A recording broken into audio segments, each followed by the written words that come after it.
देश के पश्चिम बंगाल और बिहार समेत कई राज्यों में रामनवमी पर हिंसा के बाद गृह मंत्रालय ने बुधवार को सभी राज्यों के लिए एडवाइजरी जारी की। मंत्रालय ने यह कहा कि हनुमान जयंती पर शांति बनी रहनी चाहिए। इसके लिए कानून व्यवस्था बनाए रखना है, हर ऐसी चीज पर नजर रखनी है जिससे कि सांप्रदायिक सौहार्द बिगड़ने की आशंका हो। इसके साथ ही पश्चिम बंगाल के सीएम ममता बनर्जी ने लोगों से शांति बनाए रखने की अपील तो करी थी। इस दौरान उन्होंने राज्य के हिंदुओं से मुसलमानों की रक्षा करने की अपील की। उन्होंने कहा कि मैं राज्य के हिंदुओं से अपील करना चाहती हूं कि वो राज्य में रहने वाले मुसलमानों की रक्षा करें। उन्होंने कहा कि वो आने वाले दिनों में किसी भी प्रकार की हिंसा से बचें। सीएम का यह बयान कलकत्ता की हाईकोर्ट की आलोचना के बाद आया।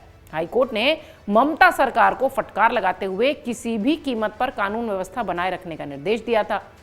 आपको बता दें कि हनुमान जयंती की पूर्व संध्या पर राज्य की सीएम ममता ने लोगों से अपील करते हुए कहा कि कल यानी कि 6 अप्रैल को हनुमान जयंती है। मैं सभी पक्षों से इसे शांतिपूर्वक मनाने का आग्रह करती हूँ। अगर शांति बनाए रखी जाएगी तो कोई समस्या नहीं होगी। बंगाल शांति की भूमि है, यहाँ पर सांप्रदायिक हिंसा का कोई स्थान नहीं है।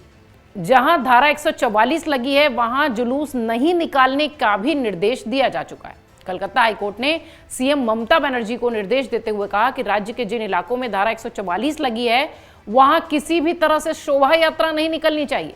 अगर वहां पर कानून व्यवस्था संभालने में राज्य सरकार सक्षम नहीं है तो स्थिति को संभालने के लिए पैरामिलिट्री फोर्स तैनात की जानी चाहिए। इधर दंगाइयों पर सख्त कार्रवाई करने का भी आश्वासन दिया गया है। इससे पहले सीएम ने एक जनसभा को संबोधित करते हुए कहा था कि रामनवमी के दिन होने वाली शोभा यात्रा के दौरान हिंसा करने वाले किसी भी उपद्रवी को बचकर भागने नहीं दिया जाएगा। उन्होंने कहा कि बीजेपी राज्य में हिंसा भड़काना चाहती है, लेकिन वो उनको इस मंसूबे में कामयाब नहीं होने देंगी। जो भी दंगा करेगा उस पर कार्रवाई होगी। ममता ने ये दो टूक बात दंगाइयों के लिए कही। इधर रामनवमी पर बंगाल समेत 5 राज्यों में हिंसा हुई थी, जिसे लेकर पूरी तरह से अब एमएचए ने भी तैयारी की थी। और आपको बता दें कि 5 दिन तक रामनवमी का वो तनाव दिखाई पड़ा था। 30 मार्च को रामनवमी को पश्चिम बंगाल, महाराष्ट्र, गुजरात, दिल्ली, उत्तर प्रदेश के कई सारे ऐसे इलाके थे जहां पर हिंसा भी हुई थी। 3 दिनों तक राज्यों के कुछ इलाकों में तनाव बना रहा। 100 से ज़्यादा लोग गिरफ्तार हुए। सबसे ज़्यादा बिहार और बंगाल प्रभावित क्षेत्र था। इधर दिल्ली में भी हनुमान जयंती पर जहांगीरपुरी में पूरी तरह से तैयारी की गई थी। पुलिस ने जहांगीरपुरी इलाके में जुलूस निकालने के लिए विश्व हिंदू परिषद और कुछ अन्य समूह को अनुमति देने से इनकार कर दिया था, लेकिन फिलहाल ये मामला पूरी तरह से शांत रहा। बंगाल और महाराष्ट्र में रामनवमी के एक दिन बाद फिर हिंसा भड़क गई थी और उपद्रवियों ने हावड़ा और संभाजी के नगर के जो मंदिर थे वहाँ पत्थरबाजी की थी। इन सब के बीच देश भर में रामनवमी के दिन का हुआ जो बवाल था, जो हिंसा थी, वो लगातार चर्चा का विषय बनी।